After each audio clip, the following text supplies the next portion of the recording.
സുഹൃത്തുക്കളെ, സെൻറ്റൻസ് 3 ഇടത്തിൽ നിന്ന് പറഞ്ഞായിരുന്നു. 1 സിമ്പിൾ സെൻറ്റൻസ്, 2 കോംപ്ലക്സ് സെൻറ്റൻസ്. ഇനി കോമ്പൗണ്ട് സെൻറ്റൻസ് ആണ്. അതായത് കോമ്പൗണ്ട് സെൻറ്റൻസ് എന്ന് പറഞ്ഞാൽ അതിൽ 2ൽ കൂടുതൽ ക്ലോസ് ഉണ്ടായിരിക്കും. ബട്ട്, ആൻഡ് എന്നീ കൺജങ്ഷൻ കൊണ്ട് കണക്റ്റ് ചെയ്യുന്നതാണ് ഈ കോമ്പൗണ്ട് സെൻറ്റൻസ് എന്ന് പറയുന്നത്.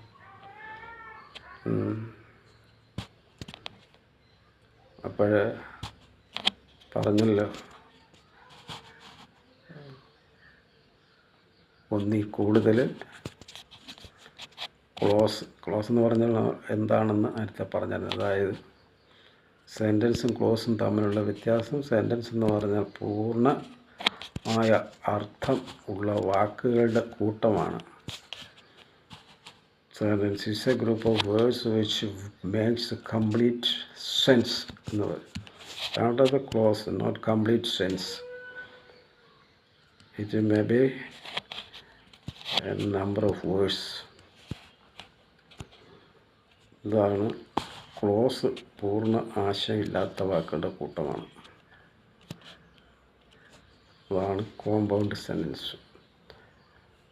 ഇതെല്ലാവരും സബ്സ്ക്രൈബ് ചെയ്യണമെന്നാണ്. സബ്സ്ക്രൈബ് ചെയ്യുകയാണെങ്കിൽ ഇനി parts of speech, tense form complete, അതിൻ്റെ ടൈം അഡ്വർബിയൽസ്, അതായത് എപ്പോഴും ഉപയോഗിക്കണം ആ സെൻറ്റൻസ്, കാലങ്ങൾ എപ്പോഴും ഉപയോഗിക്കണം എന്നുള്ളതാണ് ടൈം അഡ്വർബിയൽസ്.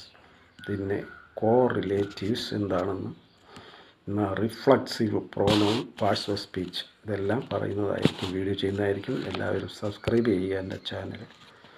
Okay, thank you.